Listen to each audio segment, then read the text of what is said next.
మీరు చూస్తున్నది అంతర్వేది లక్ష్మీ నరసింహస్వామివారి దేవస్థానం. చాలా విశేషమైనటువంటి స్వామివారు, చాలా అంటే చాలా బాగుంది.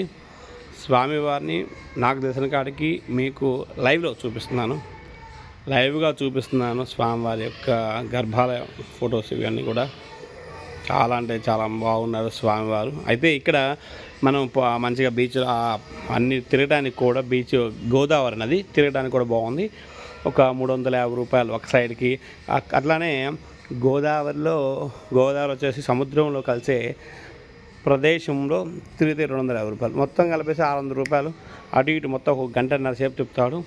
అవి చాలా బాగుంది. బోట్ ఎక్స్పీరియన్స్ అంతా కూడా బాగుంది. సముద్రంలో మంచిగా మన అడవుల్లో మనం ఎట్లా చెట్ల మధ్యలో వెళ్తామో బోటు కూడా అదే విధంగా చెట్ల మధ్యలోంచి ఒక్క రౌండ్ తిప్పుతాడండి. ఒక్క రౌండ్ తిప్పుతాడు. ఒక్క మనిషికి వచ్చేసి 350 రూపాయలు. ఈ బోట్ షికారింగు ఈ అడవుల వైపు అయితే.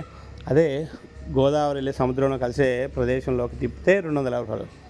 కాబట్టి ఎవరైనా అంతర్వేది లక్ష్మీనరసింహ స్వామివారి దగ్గరికి వెళ్ళినప్పుడు స్వామివారి దర్శనం చేసుకొని అట్లా ఇట్లా బోట్ షికారు కూడా చేసుకుంటే చాలా ఉంటుంది. ఇక్కడ వ్యూస్ అన్నీ బాగున్నాయి. ఫొటోస్ అవి కూడా మంచిగా తీసుకోవచ్చు. ఎందుకంటే ఎక్కడో మన అడవుల్లోనే అట్లా ఉన్నంత ఫీలింగ్ కలిగింది. అందుకే మీకోసమే చూపిద్దామని చెప్పేసి చాలా కష్టపడేసి వీడియో తీసాము. కాబట్టి చాలా నేచర్ ఈజ్ మామూలుగా లేదు. అంత చెట్లు ఉన్నాయి, మధ్యలో చిన్న పాయ చెట్ల మధ్యలో నుంచి ఎలా బోట్ వెళ్తున్నది. ఇది వచ్చేసి సముద్రంలో వచ్చే కెరటాలు. సముద్రం వచ్చేసి ఇక్కడ గోదావరి పోర్ట్ ఎక్కువ ఉండటం వల్ల తొందరగా తీసుకోవట్లేదు, అలలు ఎక్కువగా వస్తున్నాయి. ఇలాంటి ప్రదేశం చాలా అంటే చాలా బాగుంది.